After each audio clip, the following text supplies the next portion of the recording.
Hello, my name is Rida Naeem, And I'm Apurva Nemala. and today we will be discussing the quality of psychological evaluations used for spinal cord stimulation patient screening. In the current opioid epidemic, a significant challenge is the misuse and abuse of opioids in chronic pain patients. The spinal cord stimulator implantation is a non-opioid alternative treatment for patients. This device is indicated for patients who have not received adequate pain relief from pharmacologic treatment methods. However, it is important to note that an SCS device can cost up to $20,000 alone. Patients are screened for SCS implantation with pre-procedure psychological evaluations called PPPEs.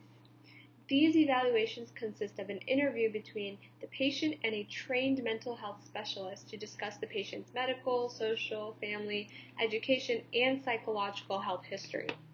Psych evals are important because they can identify comorbidities such as depression and addiction and therefore elucidate the patient's treatment options for pain relief.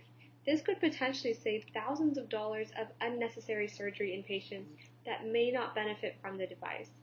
Currently, psych evals are not standardized. Different institutions conduct these evaluations with varying degrees of quality. This inconsistent screening process can have a negative impact on the patient's post-procedure pain. The aim of our retrospective record review was to first investigate the quality of psych evals and second to determine factors that may influence SCS success. To determine the quality of each psych eval, we developed a checklist to review each spinal cord stimulator implant evaluation. This included pain intensity before and after the procedure, drug abuse history, and support system to cope with post-procedural pain. Information in this checklist was developed by conducting a systematic literature review on the contents of psychiatric reports and consulting with experts in pain management.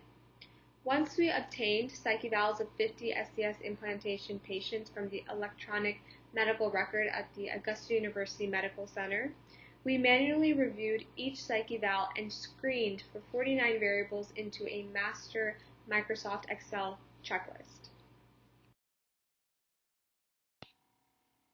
Based on the number of variables successfully extracted, each weighted equally, each psych eval received a quality score. This graph displays psych eval scores on a scale of 0 to 100. Psych eval scores range from 20.8 to 98. The mean quality score for our sample of the 50 assessments was 58.2. The change in pain scores for each SCS patient studied was also recorded. 40% or 20 patients reported no change in their pain score after device placement. 22% or 11 patients reported an increase in their pain score. 38% or 19 patients reported a decrease in their pain score.